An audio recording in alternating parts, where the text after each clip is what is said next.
FM Sales. I'd like to first say that you're not going to see glitz here, so please don't expect it. I'm not an entertainer nor an actor. I've created this video as a tool designed to educate people about a business concept that works, for people who are willing to put 100% of themselves into something. See, it takes 200% to be successful in business. 100% must come from you. 100% must come from the business vehicle that you've chosen. Business vehicle meaning how you earn your living, how you support your family.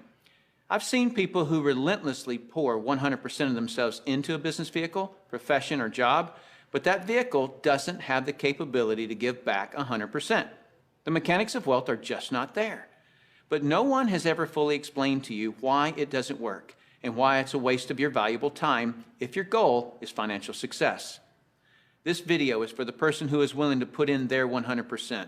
They're only lacking the right business vehicle, the explanation of why it's right, and the evidence that it does in fact work. Even though I say you must put in 100%, that doesn't mean that you have to work it full time. I didn't. That doesn't mean you have to sacrifice your family time, nor does it mean you have to have prior experience. I didn't. What you'll learn right here has allowed me to build a $25 million company. Now, a $25 million company has certainly been done before. However, this was done where no employees were required. No accounts receivable, no accounts payable, no overhead, and very little inventory. Recently, I said those words to a business owner who said back to me, "Sounds too good to be true." My response back to him was, "Is that a good enough reason to stop looking?" He paused for a couple of seconds and he said, "That wouldn't be very smart, would it?" What I suggest you do is not just watch this information, but study it. What I want to do first is create an equal playing field between people who know how to evaluate a business and those who don't. Because me explaining this business wouldn't be very effective until you understand how to place value to a business. The simplest thing for someone to do when they don't understand something is to go, it doesn't work. The way I'll accomplish this equal playing field is to give you 4 main principles to look for in a business. Number 1 is a huge expanding market. If you were the best vinyl record producer in the world, would it matter today? No.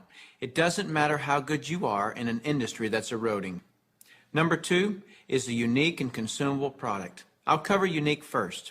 If you don't have a unique product, then you compete on price and convenience. Who has the best price? Who's closest to the customer? Yet if you have uniqueness, then people must come to you. Next is consumable.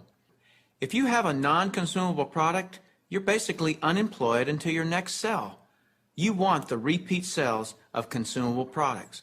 Whether it's every time someone picks up the telephone, connects to the internet, renews a membership, turns on electricity, or gets to the bottom of a box or a bottle, you want those repeating commissions because it can pay you again and again. Number 3 is timing. Primarily here I'm talking about trends and timing.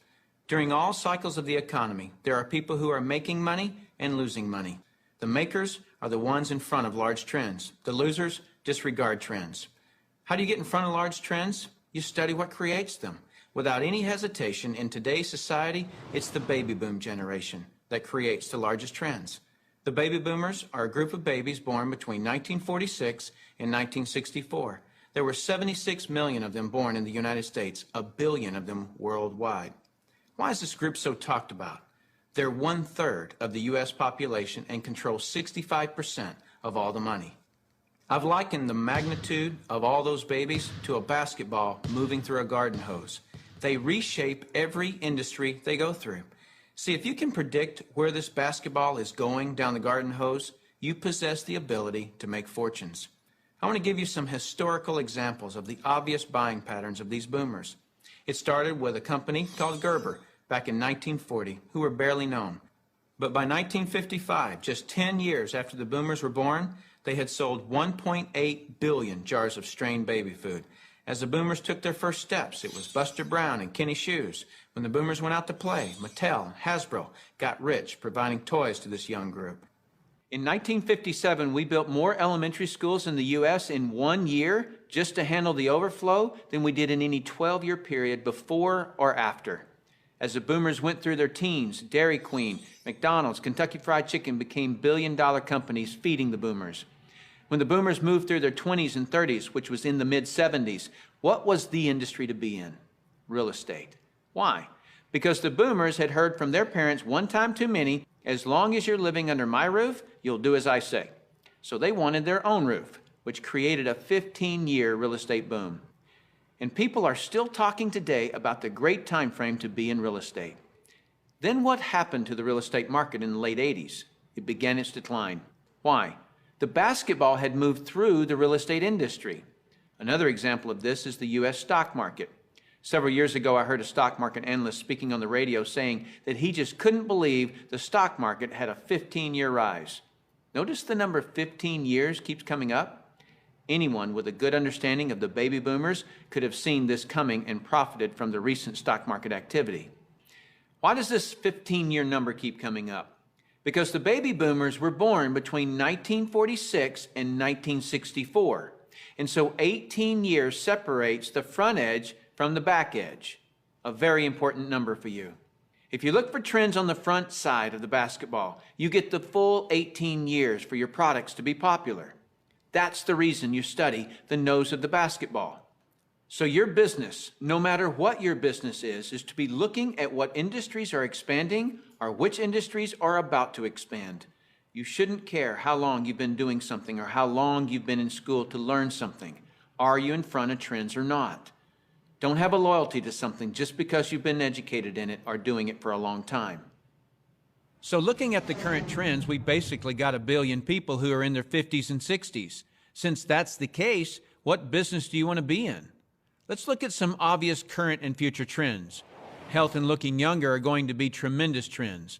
The boomers do not like what aging is doing to them. So products that fend off aging as well as vanity issues will continue to boom. Businesses that focus on retirement issues will do very well. The crux of it will start with the boomers having enough money to retire. Businesses that offer ways to make money will obviously flourish. Legal matters such as wills and estate planning will become large trends. Efficiencies will also grow.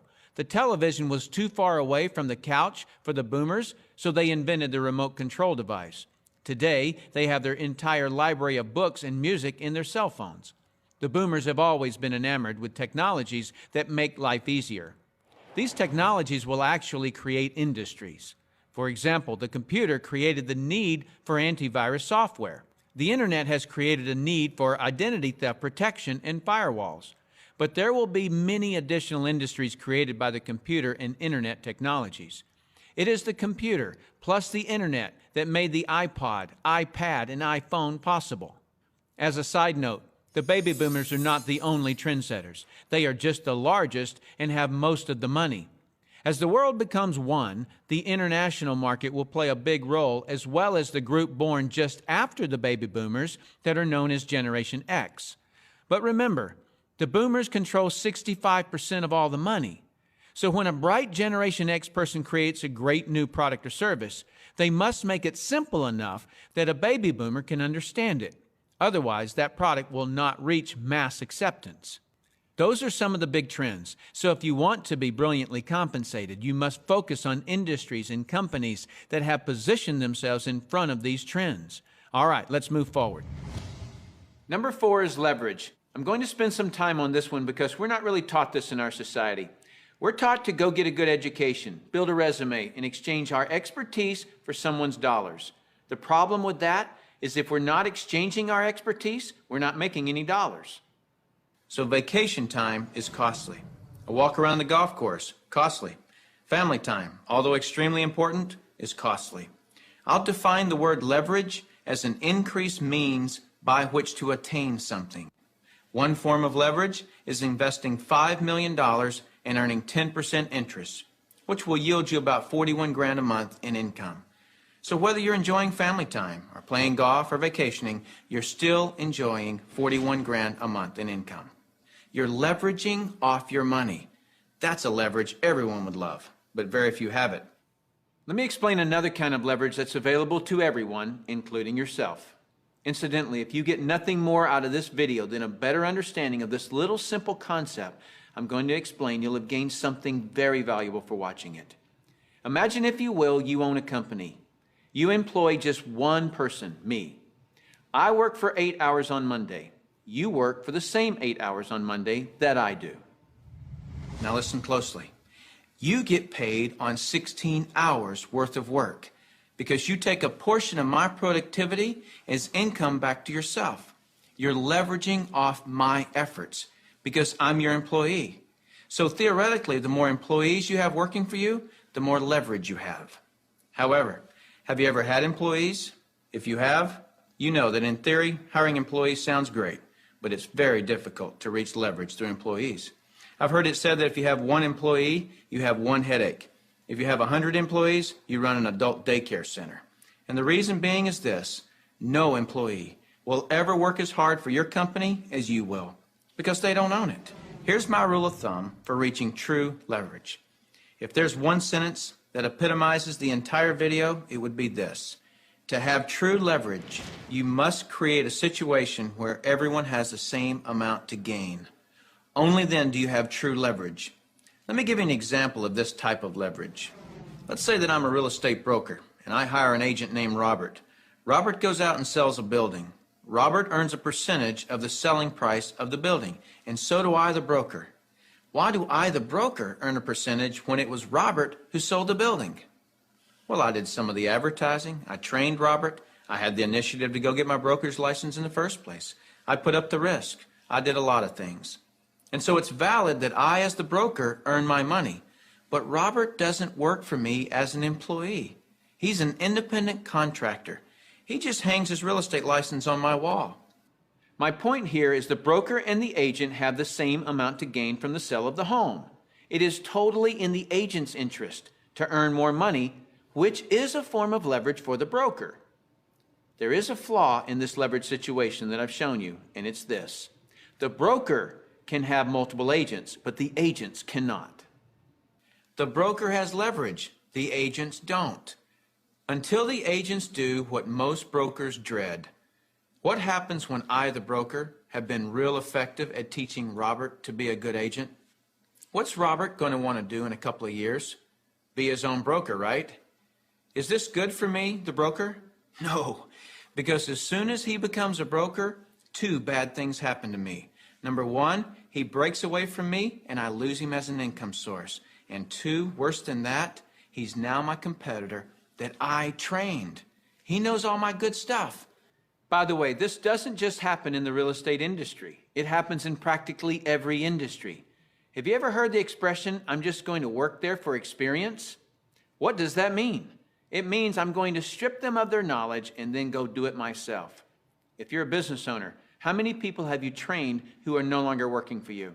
How many people have you trained to be your competitors? Well, this gets worse. Let's say that Robert is now a broker right down the street.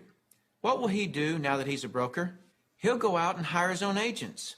And let's say one of those agents is Linda. Linda also eventually wants to be a broker. So she becomes a competitor to me that I indirectly trained, as well as Robert, who I directly trained. And this continues on and on. I actually created a chain of competitors that I trained. What if we did a whole paradigm shift? Here's where this becomes brilliant.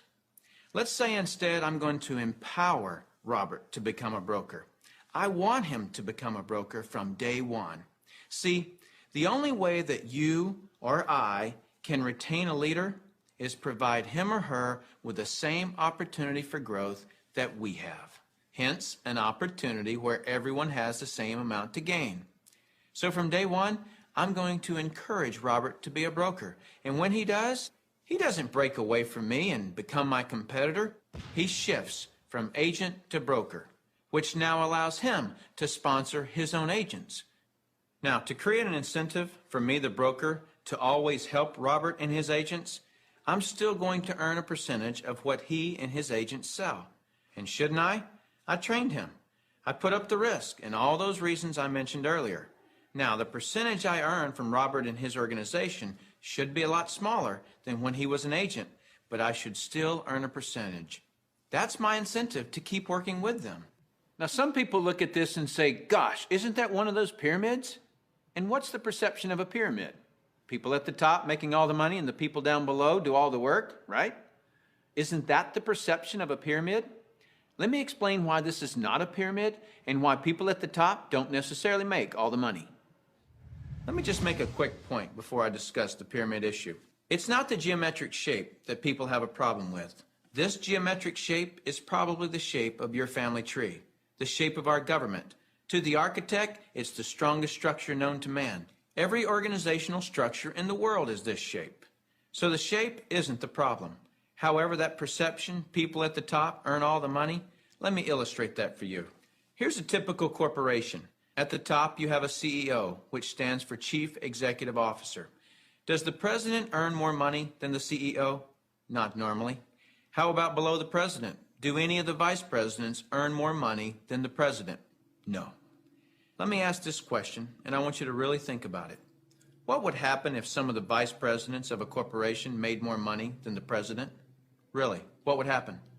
Talk about total confusion. This whole process is called delegation. Each level of the corporation earns less income. The reason the president can tell the vice president what to do is because they make more money.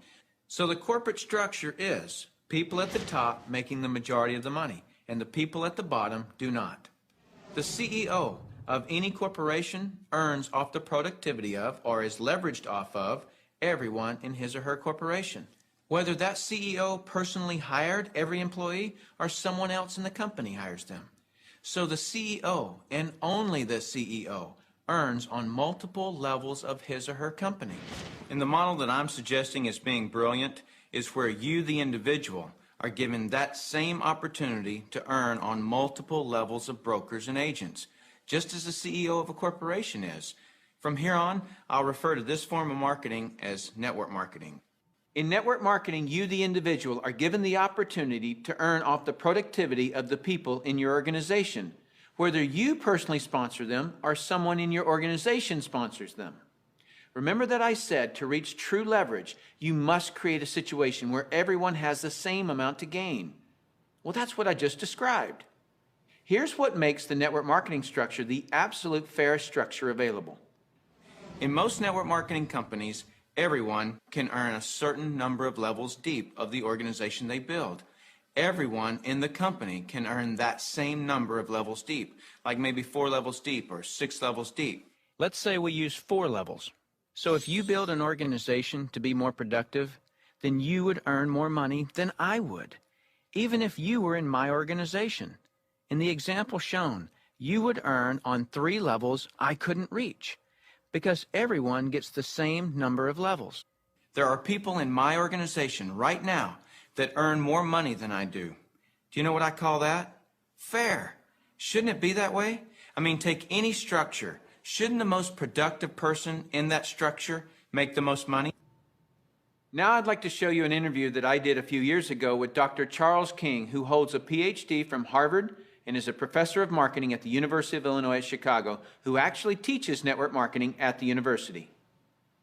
Dr. King, we're delighted to have you here. I'm pleased to be here, Tim. Dr. King, could you tell us a little of your education and your business background? Tim, I'm a professor of marketing at the University of Illinois at Chicago.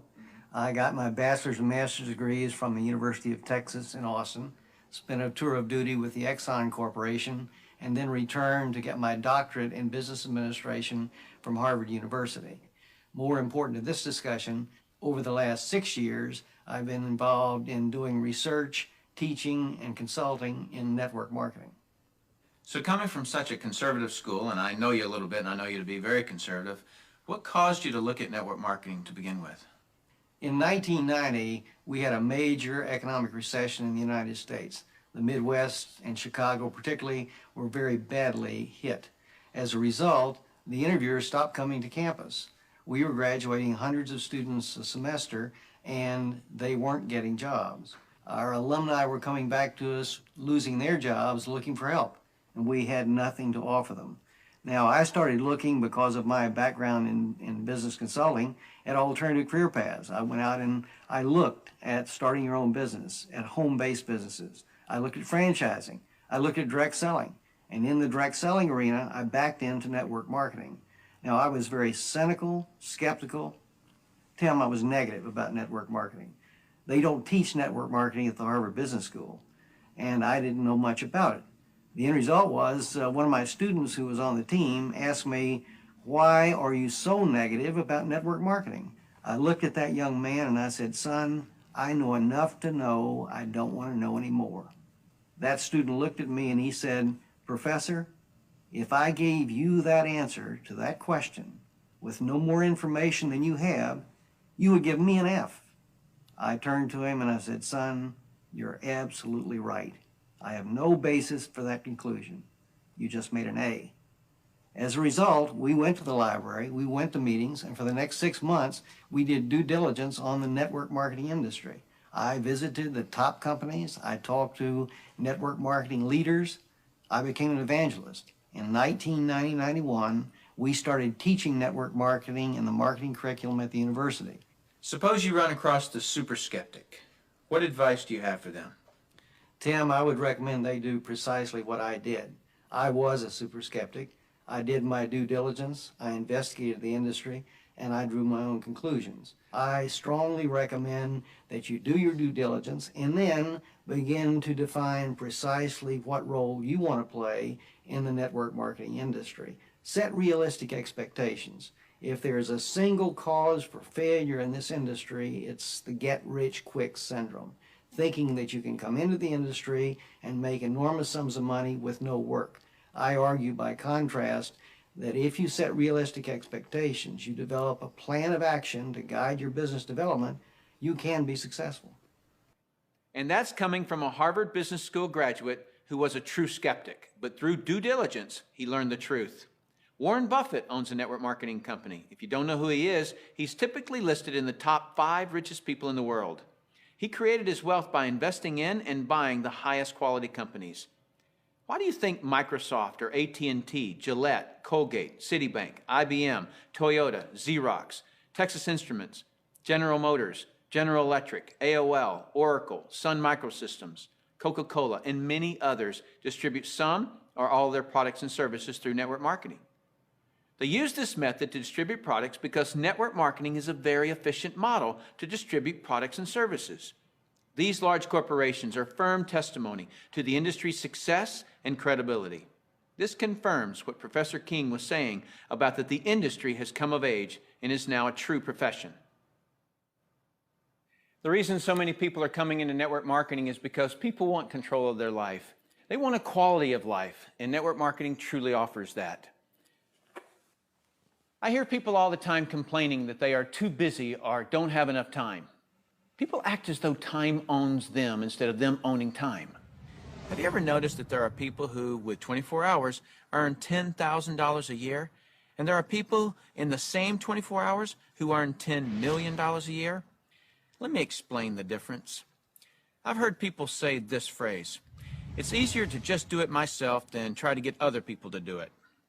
Whenever I hear that phrase, I know that person just nailed their feet to the floor. All they can do is expend their time, not invest their time. Here's a secret. Wealth is hidden from those who must do it all themselves. Wealth exposes itself to those patient enough to train others. When you understand the power of educating and empowering others so that you get more done, you're truly on your way to wealth. Now, with that understanding of the importance of training others so you get more done, look at network marketing, and you'll see why I call it brilliant compensation. In network marketing, what you teach and train others to do is duplicate what you do, which is to find and train others. This is actually multiplying you. That's why I say, next to your spiritual growth and your family, there is nothing in the world you can do that will reward you better than investing your time in network marketing. I'd like to cover one last thing in closing, which I feel is one of the most important points for you to fully understand the value of network marketing. Let me illustrate something to you that is so profound. What's the maximum number of hours you could work in a day? 24 hours, right? So if you didn't sleep all day, you could work 24 straight hours. What if you didn't sleep for a whole year? You could actually work 8,760 hours in 1 year. But that's the maximum number of hours you could work in a year. I have 56,000 people in my organization worldwide. Well, let's suppose that all 56,000 people work just 1 hour out of a year. 56,000 people times 1 hour each equals 56,000 hours of work that I'm being paid on.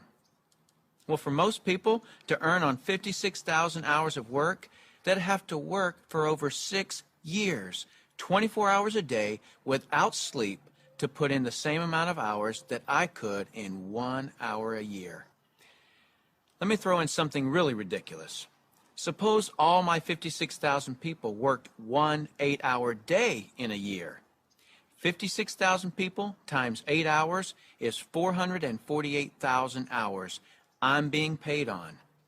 Well, it would take most people working over 51 years, 24 hours a day, to do what I could do in 8 hours a year. 8 hours in 1 year versus 51 years working 24 hours a day?